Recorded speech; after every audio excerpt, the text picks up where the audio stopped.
जो लोग जारा के साथ होने वाले जुल्म को अभी तक भूल नहीं पाए, सोनी हाँ। और अब्दुल्ला। ठीक है। अब इन दो मुल्जमान की जमानतें अप्लाई की गई, सिर्फ उसको कत्ल किया बल्कि उसके जिस्म के 7 टुकड़े किए। अब्दुल्ला की जो उम्र है, हाँ। वो पुलिस ने लिख दी 17 साल 3 महीने। अगली वीडियो में अपने उस दबंग वकील को सामने लेकर आऊंगा जी ठीक है। और जिन्होंने हमारी बहन के कातलों को जेल की सलाखों से बाहर आने नहीं दिया। आपको याद होगा कि डस्का की तारीख में एक ससुरालियों की तरफ से अपनी बहू के साथ जुल्म की इंतहा कर दी गई। जुल्म जारा के साथ किया गया, जिसके टुकड़े करके उसको नाला डेक में फेंक दिया गया। क्या कहीं आप भी जारा को भूल तो नहीं गए? अब तक की सबसे जो बड़ी खबर आपको देने जा रहे हैं जारा कत्ल केस के हवाला से। एडी मलक साहब की मुलाकात मुद्दई मुकदमा से भी हुई और उनके वकील से भी हुई। किन किन मुल्जमान की जमानतें हो चुकी हैं, ये सारी डिटेल आपको देंगे आज के इस व्लॉग में। एडी साहब आपका बहुत शुक्रिया, आपने बड़ा कीमती वक्त दिया है। एडी मलक साहब बहुत शुक्रिया आपका, आपने बड़ा कीमती वक्त दिया है। हमारी हर वीडियो के नीचे हमसे क्वेश्चन किए जाते थे कि जारा कत्ल केस का क्या बना, तो आप जरा बताइएगा कि किन किन मुल्जमान की जमानतें हुई हैं। बहुत शुक्रिया मियां साहब, आपने यकीन करें कि ये वो केस था जी जो शायद हमारी भी जिंदगी का एक अनोखा केस था, कोई शक नहीं है इसमें। और इस केस को जब हमने हाईलाइट किया था आपने और मैंने जाकर कि किस तरह से एक मासूम लड़की को घर में उसकी सास और उसकी नंद ने अपने एक मुबैना साथी के साथ मिलकर न सिर्फ उसको कत्ल किया बल्कि उसके जिस्म के 7 टुकड़े किए। बिल्कुल ऐसे। अब जब हमने इस केस को हाईलाइट किया कोटली मरला जाकर, फिर उसके बाद तमाम मीडिया, सोशल मीडिया इस केस की तरफ आ गया। बिल्कुल। और हमने इस केस में हर वो चीज अपने देखने वालों तक पहुंचाई, क्योंकि ये हादसा तारीख का एक वाहिद हादसा था जो इंसान के जमीर को झंझोड़ रहा था कि उस मासूम बेटी का कसूर क्या था। सही है। मियां साहब, जिस तरह से आपने कहा कि हर हमारी वीडियो के कमेंट सेक्शन में जो है लोग हमें सवाल करते थे, मुझे बहुत सारे लोगों ने सवाल किए कि जारा केस में अब तक क्या हुआ। हमने काफी अरसे के बाद जाकर जो है ना वो आज इस केस पर हम अपने देखने वालों को और उन तमाम अफराद तक ये खबर पहुंचाने के लिए एक बार फिर उनके सामने मौजूद हैं जो लोग जारा के साथ होने वाले जुल्म को अभी तक भूल नहीं पाए। सही है। आपने जिस तरह से कहा कि मेरी मुलाकात शबीर साहब से हमारी होती रहती थी, जी बिल्कुल, लेकिन इस केस में कोई ऐसा टाइम नहीं आया था, कुछ ऐसा या कुछ ऐसी खबर नहीं आई थी जिस पर हम लोगों को बता सकते। लेकिन मैं जब 16 जुलाई को गुज़श्ता रोज जब अदालत में 2 मुल्जमान की जमानतें जो रखी गई थी और उन पर समाअत थी, टोटल 4 मुल्जमान नामजद थे उस केस में। बिल्कुल। एक जो सुगरा थी और सुगरा की बेटी यास्मीन, और एक अब्दुल्ला था जो यास्मीन का बेटा था, और एक नवीद उर्फ सोनी, जिसको कसाई का लक़ब दिया गया कि जिसने उसके टुकड़े भी किए थे, जो लाहौर से बुलवाया गया था। बिल्कुल। इस बार जमानत क्या 4 की रखी गई या 2 लोगों की रखी गई? कितने लोगों की जमानत जो हो चुकी है? मैं वही आपको बता रहा हूँ कि अभी तक 2 मुल्जमान ने जमानतों के लिए अप्लाई किया। पहले डस्का की लोअर कोर्ट में, वहां से अदालतों ने इनकी जमानतें खारिज कर दी। ठीक है। क्योंकि इनके पास नाजायज पैसा इनके पास बहुत था। जो मुल्जम अब्दुल्ला है उसका बाप आपको पता है कि इटली में है। अच्छा, ठीक है ना। तो उसके पास पाकिस्तानी नहीं बल्कि यूरोज होते हैं। ठीक है ना। तो यूरोज की ताकत आपको पता है बहुत है, लेकिन ये जितना मर्जी ताकतवर यूरो का इस्तेमाल कर लेंगे, आपका और मेरा जमीर कोई खरीद नहीं सकता। नहीं खरीद सकता। हम इस केस पर लोगों को बताएंगे, इनकी औकात दिखाएंगे कि आपकी ये औकात है। अब चूंकि 16 जुलाई को तारीख थी लाहौर हाई कोर्ट में, और बड़े दबंग एडवोकेट हैं जो जारा को इंसाफ दिलाने के लिए जो इस केस में आए, फिर उन्होंने बड़ी जबरदस्त जो है ना इस केस में जो है वो पूरी तैयारी की। और फिर मुल्जमान की तरफ से बड़े स्ट्रॉन्ग, बड़े बासर जो वकला हैं, उनकी तरफ से, मुल्जमान की तरफ से वो थे। अच्छा। लेकिन कहते हैं ना कि हक हक होता है, सच सच होता है। बिल्कुल ऐसा ही है। कल जब कमरा अदालत में ये जब बहस शुरू हुई, तो मोअज़्ज़ज़ जो जज साहिबा थी, उन्होंने जब इस केस को सुना तो उसको जब तफसील से बताया गया कि 9 माह पहले डस्का में घर के अंदर सास ने नंद ने अपने मुबैना साथी के साथ मिलकर पहले उसको गला दबाकर कत्ल किया, फिर उसके जिस्म के टुकड़े किए। सही। इतनी बात जज साहिबा के सामने जब वकील साहब ने बताई तो जज साहिबा के जो अवसान थे ना वो हैरान हो गई। तो उन्होंने फौरी कहा कि ये केस तो सोशल मीडिया पर बहुत ज्यादा हाईलाइट था, ये ज़ारा वाला केस है। अच्छा। यकीन करें कि मैं उस वक्त जज साहिबा के एक्सप्रेशन देख के ना मुझे ये तसल्ली हो गई थी कि इन मुल्जमान की जमानतें किसी सूरत जो है वो मंजूर नहीं हो सकती, क्योंकि इनका जीना मरना जेल की सलाखों के पीछे है। सही है। अब जब अदालत की तरफ से दोनों वकला ने, अब देखें जब ये हादसा हुआ था ना, तो डस्का की जो कचहरी थी, डस्का की जो लोअर कोर्ट्स थी, वहां से कुछ हमें पता चला था कि कुछ वकला ने ये कहा था कि हम इन मुल्जमान का केस नहीं लड़ेंगे बिल्कुल। लेकिन कुछ ऐसे होते हैं जिनको पैसे के साथ सारा कुछ लेना देना होता है, जिनके शायद घरों में माएँ बहनें बेटियां नहीं होती, वो इस तरह के दरिंदों को बचाने के लिए वो पैसों से अपने जमीर को बेच देते हैं और कोशिश करते हैं कि ऐसे दरिंदों को हम किसी तरीके से आजाद करवाएं। अच्छा, और ये बाहर आकर फिर और किसी की बेटी के साथ इस तरह का जो है वो हरकत करें। अच्छा, इरसा फिर डस्का में से किसी वकील ने इनका केस लड़ने के लिए कोई रजामंदी का इजहार किया था? कल जब अदालत में मुल्जमान की तरफ से वकील थे तो एक वकील डस्का से आया था, ठीक है ना, क्योंकि यूरो आपको पता है ना, बिल्कुल ताकत है जी उनमें, उसमें ताकत है और यूरो में ताकत नहीं है जो आपके और मेरे जमीर को खरीद सके, ठीक है ना। सही बात है। मैं अप्रिशिएट करता हूं अपने उस दबंग वकील को जिन्होंने अपनी बहन समझकर इस केस को कबूल किया और ये वादा किया कि हम इस केस को मंतकी अंजाम तक पहुंचाएंगे और मुल्जमान की जमानतें खारिज करवाएंगे। अच्छा, फिर ये बताइएगा कि हमें पता चला था किसी वसूख जराए से कि शायद उन्होंने पहले जो डस्का में जमानतें रखी वहां से खारिज होगी, फिर वो हाई कोर्ट में लेके गए तो किसी की जमानत हो गई है, क्या ये बात सच है? ये सब किसी एक मुल्जम की जमानत नहीं हुई। इसमें मुल्जम दरिंदा जो सोनी नामी है, नवीद सोनी और अब्दुल्ला, ठीक है। अब इन दो मुल्जमान की जमानतें अप्लाई की गई थी लोअर कोर्ट्स में भी और फिर हाई कोर्ट्स में भी। लोअर कोर्ट्स ने, मैं सलाम पेश करता हूं डस्का के उस जज साहब को, मैं नाम नहीं लेना चाहता, उन्होंने ये कहा था कि हम इसको मंतकी अंजाम तक पहुंचाएंगे और ये बताएंगे, तारीख में लिखेंगे कि किसी का ट्रायल जब हुआ था तो मुल्जमान को क्या सजाएं हुई थी। सही है। तो मैं अप्रिशिएट करता हूं कि बाज़ अमीर लोग भी इस मुआशरे में रहते हैं, आपके और मेरी तरह के, जिसको ये जिम्मेदारी सौंपी है कि हमने हक सच का फैसला करना है। सही है। हमने इन डॉलरों को, इन यूरो को ठोकर मारनी है। बिल्कुल इनसे हमने ये यूरो या डॉलर लेकर हमने अपना मुंह काला नहीं करना। कल जब ये सारी दोनों तरफ की बहस हो गई, फिर उसके बाद मुअज्जज जो हमारी जज साहिबा हैं उनको अल्लाह पाक सलामत रखे, 2 बजे के बाद इस केस का जो है फैसला वो जारी करूंगी। ठीक है। जब 2 बजे हैं तो फिर उसके बाद शबीर साहब वहां मौजूद थे, हमारी जो है वो आपस में काफी इस केस के मुताल्लिक आप तो कमरा अदालत में मौजूद थे, आप तो, हम वहां सारा कुछ देख के आए। फिर उसके बाद हम वकील साहब के चैम्बर में बैठे, गुफ्तगू की। वहां हमने आपस में ये डिसाइड कर लिया था, शबीर साहब को 100% यकीन था, मुझे 100% यकीन था, वकील साहब को 100% यकीन था कि हम ये केस जीत चुके हैं, मुल्जमान की जमानतें अब इंशाल्लाह खारिज होंगी।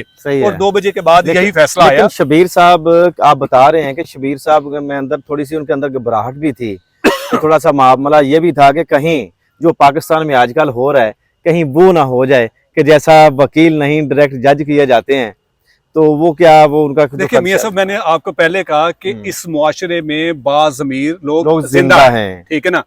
अगर ये मामला होना होता तो डस्का की लोअर कोर्ट से इन मुल्जमान की जमानतें हो जाती, लेकिन मैं अपनी पुलिस को थोड़ा सा मैं इसी तरफ आने लगा हूँ कि ये था जो महतरमा जज साहिबा ने जो फैसला सुना दिया कि इनकी जमानतें नहीं हुई, ये बड़ी खुशाइंद बात है, ज़ाहिर है इनको अपने मंतकी इंजाम तक पहुंचना चाहिए इंशाल्लाह। मैं आपसे ये सवाल करना चाहता हूँ कि जो पुलिस होती है, जो मुतल्लिका पुलिस थी, उसने मिसलों में, जिमनियों में क्या अपनी फाइंडिंग की है, क्या लिख के भेजा था आगे?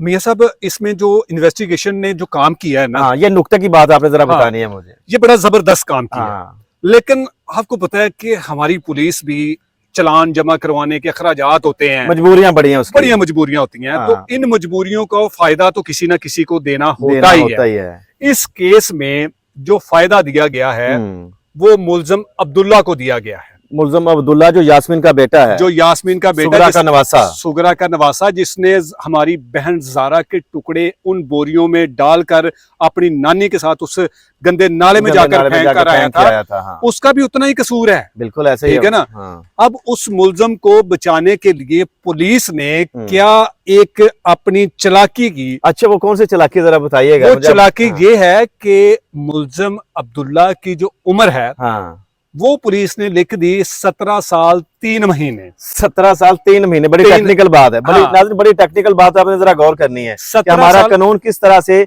गुमराह करते हैं अदालतों को भी। हाँ, अब देखें, अब पुलिस बहुत ज्यादा होशियारी से काम लेती है, लेकिन कहीं ना कहीं तो अपनी गलती छोड़ जाती है। अब 17 साल 3 महीने का उन्होंने लिख दिया कि ये जो है ना, वो जिनवा की कोई होती है, कोई कोर्स को अलग से ट्रायल होता है, तो ये सारे का सारा ट्रायल उस कोर्ट में जाकर चलेगा और उससे ये बताया जाएगा अंडर एज। लेकिन अंडर एज तब तक मुल्ज़म को तस्लीम अदालतें करती है जब वो 15 साल से कम हो। लेकिन ये 15 साल को क्रॉस कर चुका है, बल्कि ये 18 साल को भी क्रॉस कर चुके हैं। बिल्कुल, इसकी उम्र ज्यादा है। फिर मैंने आपको कहा मियां साहब, जो यूरो आते हैं ना, उनमें ताकत तो उनमें बड़ी ताकत होती है, ठीक है ना, चमक दमक। लेकिन वो यूरो सारी जिंदगी आपके पास नहीं रहते।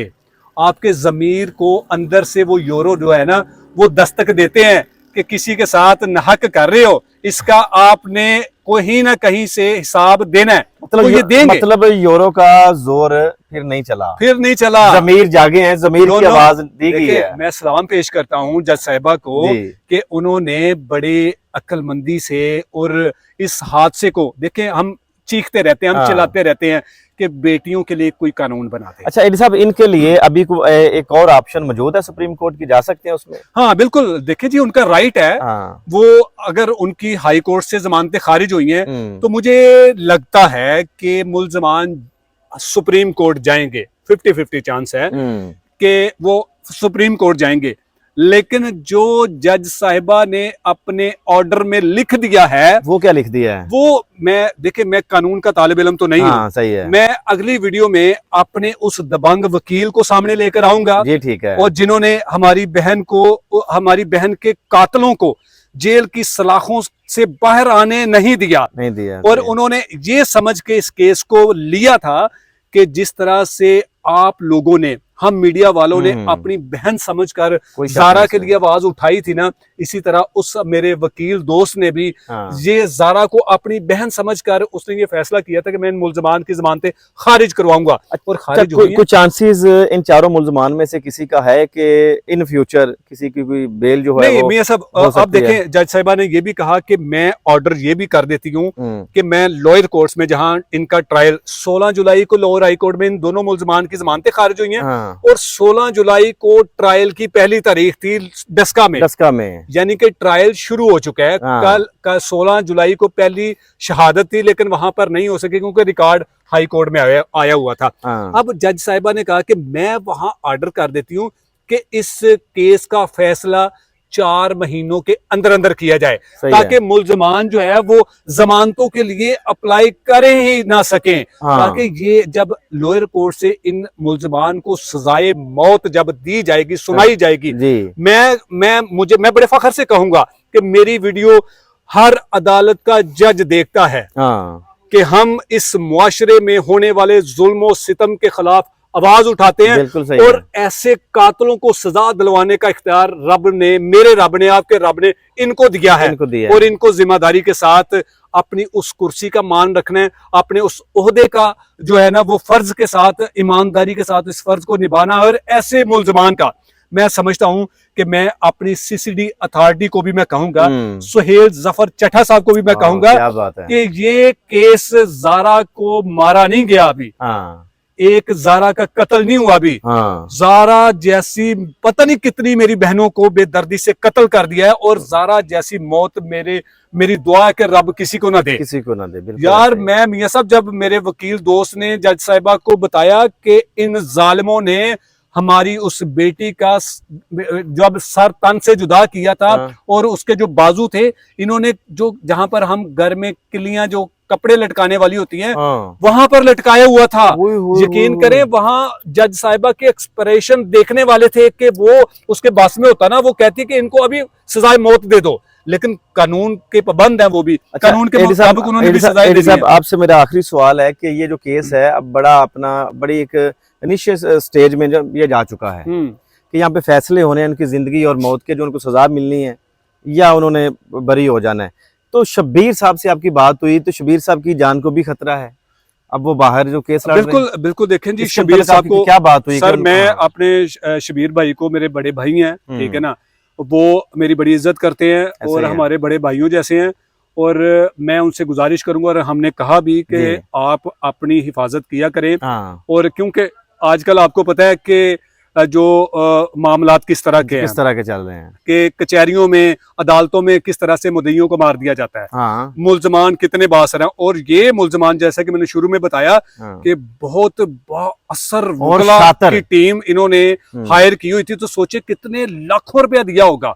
लेकिन वो लाखों रुपया हमारे और आपके उस दोस्त वकील ने ईमानदारी के साथ सच का दामन पकड़कर उनका वो जाया करवा दिया। पानी में वो उसका जो लाखों रुपया था ना, उसके ऊपर पानी फेर दिया कि ये मुल्जमान और इनका इबरतनाक अंजाम होगा। एडी साहब, आपका बहुत शुक्रिया, आपने बड़ा कीमती वक्त दिया। नाज़रीन, ये थी नई अपडेट जो ज़ारा कत्ल केस के हवाला से एडी मलिक साहब की जो मुलाकात हुई थी इनके लायर से और मुद्दई मुकदमा शबीर साहब से। और ये बड़ी खुशाइंद बात है आप लोगों के लिए, ये एक अच्छी खबर है कि जो मुल्जमान हैं वो उनकी जमानतें जो हैं वो खारिज कर दी गई हैं, लोअर कोर्ट से भी और हाई कोर्ट से भी। बाकी जो आने वाले वक्त में कुछ दिनों बाद जो मुद्दई मुकदमा शबीर साहब हैं वो भी मंजर आम पर आएंगे और जो लायर हैं वो भी आपके सामने जरूर आएंगे। और सबसे जो बड़ी बात एडी साहब ने ये की है कि सुहेल जफर चट्टा साहब, आप इस वक्त कौम की उम्मीदें हैं पंजाब के। और इससे पहले एक वाकया हुआ है डस्का में, वो भी जो एक बालू महर नामी जिसने अपनी सास को और अपनी बीवी को कत्ल किया था, वो अपने साथियों की फायरिंग से वो भी पार हो चुका है। वो भी सीसीडी का बड़ा अहम सा कारनामा है। और ऐसे मुल्जमान के साथ क्या करना चाहिए। लेकिन जफर चट्टा साहब को मेरा भी थोड़ा सा ऐड मैसेज कर दिए कि चट्टा साहब, यकीन करें कि लोग आपकी इस कारकर्दगी पर जो है ना, वो आपको अपने कंधों पर बिठाए हुए हैं। और आप जिस तरह से मुल्जमान का सफाया कर रहे हैं ना, खुदा की कसम के हम आपके साथ हैं। और इस मुल्जम ने, ये जो मुल्जम नवीद उर्फ सोनी है, इसने जुल्म की इंतहा की हुई है। तो सर, हम चाहते हैं कि वही तरीकाकार, वही मुल्जम नवीद सोनी के साथी जो हैं वो कहीं ना कहीं से आए और उसको अपनी गोलियों से है वो कत्ल करके, ताकि शबीर जैसे हमारे दोस्त भाई को, जिसकी बेटी को बेदर्दी से कत्ल किया, जिसका बेटा अब अपनी माँ को याद करके शायद वो भूल चुका हो कि मेरी माँ के साथ क्या हुआ क्या नहीं हुआ, लेकिन जब वो बड़ा होकर इन वीडियोस को देखेगा कि उनकी माँ के साथ किस तरह से जुल्म किया गया था और उसकी माँ के साथ जुल्म करने वाले अभी भी जिंदा है और जेलों में सरकारी मेहमान बन के बैठे हुए हैं, तो सोचें उस बच्चे पर क्या गुजरेगी। तो सुहेल चट्टा साहब, आपसे छोटी सी गुजारिश है, समझ तो आप गए होंगे। जी बिल्कुल बिल्कुल, जफर चट्टा साहब भी समझ गए हैं और मोहतरमा साहबा भी समझ गई होंगी। और यहाँ पर बड़ी एक जो बात है वो काबिल गौर भी है और तशवीशनाक है, जिसमें शबीर साहब की सिक्योरिटी और उनका तहफ़्फ़ुज़ है। जिस तरह से ये केस रोज बरोज आगे निकलता जा रहा है, बढ़ता जा रहा है, मुल्जमान के लिए मुश्किलात पैदा करता जा रहा है, उनकी जान को भी खतरा हो सकता है, उनकी जान को भी तहफ़्फ़ुज़ दीजिए। ज़ारा जो थी वो आपकी और मेरी बहन बेटी थी। अपनी बहन बेटी को इंसाफ दिलाने के लिए इस वीडियो को ज्यादा से ज्यादा शेयर कीजिएगा। कमेंट सेक्शन आपके लिए मौजूद है, आप अपनी राय दे सकते हैं। मिलते हैं अगली वीडियो में। आप और हम सब का अल्लाह निगहबान।